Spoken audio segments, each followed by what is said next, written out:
So maybe you're on a healthy living journey, and maybe progress isn't quite as fast as you want it to be in your body transformation and how you feel and your performance. Is it possible that's because you're going backwards and losing progress with your health and your fitness for 110 days out of the year? I'll explain in this episode of the podcast. Welcome to the CrossFit Edwardsville Community Podcast, where we hear and learn from our coaches, CrossFitters, and Glen Ed community leaders. Now, here are your hosts, Dallas and Greg.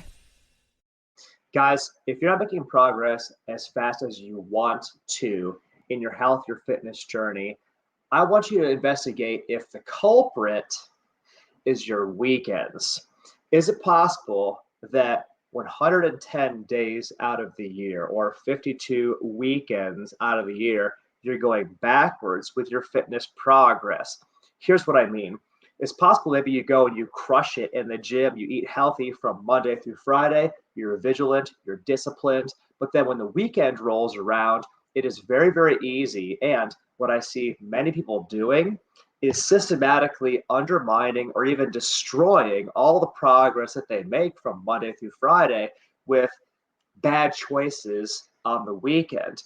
So for example, if you're maintaining, say, a 500 calorie a day deficit Monday through Friday, you are at a 2,500 calorie deficit for the week, but have a couple crazy weekends and a whole bunch of pints at the pub over the weekend, you can easily erase that entire calorie deficit and be left in a calorie surplus, which means that by Monday morning, you've not only gained weight, you've destroyed, eliminated, annihilated, reversed all the progress you made from Monday through Friday the past week. Is there a solution to this problem? Absolutely. I don't know. I feel like culture teaches us that the weekends are for indulgence and going crazy. And I, for one, don't want to cast relaxation in a negative light. I don't want to cast fun in a negative light or going out and enjoying life. Absolutely.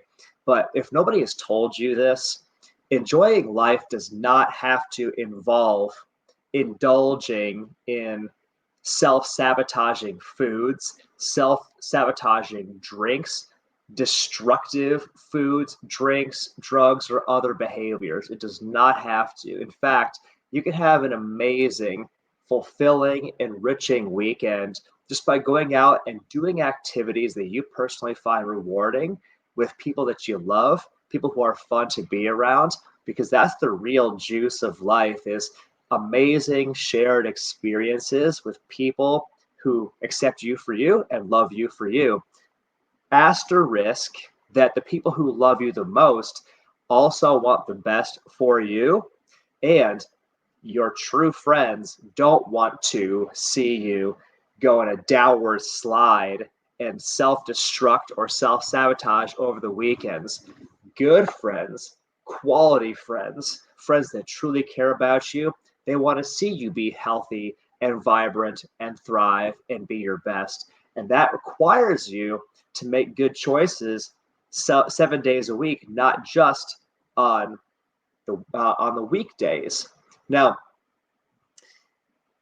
as I go into like some potential strategies that you might use to be sure that your weekends don't destroy all the progress you make during the week, I will say this. If you have not yet looked into or you haven't seen any of our podcast content on abstainers versus moderators, I recommend that you do. I'll give you a very quick Cliff's Notes of the concept here. Depending on your psychology, you might be an abstainer or a moderator. Moderators are people that actually do better with planned, structured indulgences that are built into their regular rotation, i.e., somebody who can actually really have one little piece of dessert after dinner on Saturday and keep it to just that and keep it contained. Abstainers are people who tend to spiral, or if they have a little bit of something, it becomes a lot of something, becomes a big problem, becomes a weekend. If you're the kind of person that I know if I start eating Cinnamon Toast Crunch, I'm going to clear out that entire box. If I start eating chocolate, it'll end up becoming a binge. If I start drinking, I go out there saying I'll just have one drink. It becomes 4 drinks, becomes an entire weekend of bad decisions and eating at the IHOP.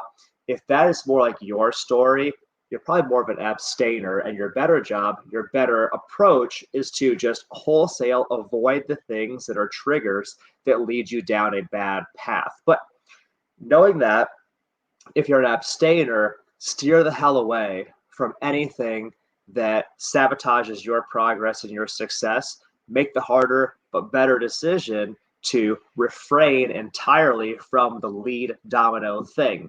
If you're more of a moderator, then going into a weekend with predetermined boundaries, I'm going to have this healthy on plan lunch, and I'm going to indulge in a single glass of wine or a single beer with my friends, and then it's done. If that's more your psychology, good, come in with a game plan for it. But if you go into your weekend with absolutely no game plan, if you go into your weekend just casually going to wing it, it's very, very easy to accidentally wipe out all your progress from the week prior. So these are some strategies that you can use. You can also track your calories on the weekend to be sure that you don't overdo the reversal of a caloric deficit, for example. And if you know that you're going to have a bigger off-plan meal on the weekend, for example, you might consider going in and doing an amazing and really push yourself on a hard, high intensity interval training kind of workout, because then you gain the benefits of the post exercise oxygen consumption. The high intensity intervals keep your body a more furious metabolic furnace for several hours after the workout is done. So a tough CrossFit workout on a Saturday morning can actually help to mitigate some of the effects of lesser quality food or drink intake later in the day. Hopefully that all makes sense. Now, we just kind of scratched the surface of this topic, but if you need to do a deeper dive, reach out to one of us on our website, CrossFit Edwardsville. You can book a time to talk to one of our coaches.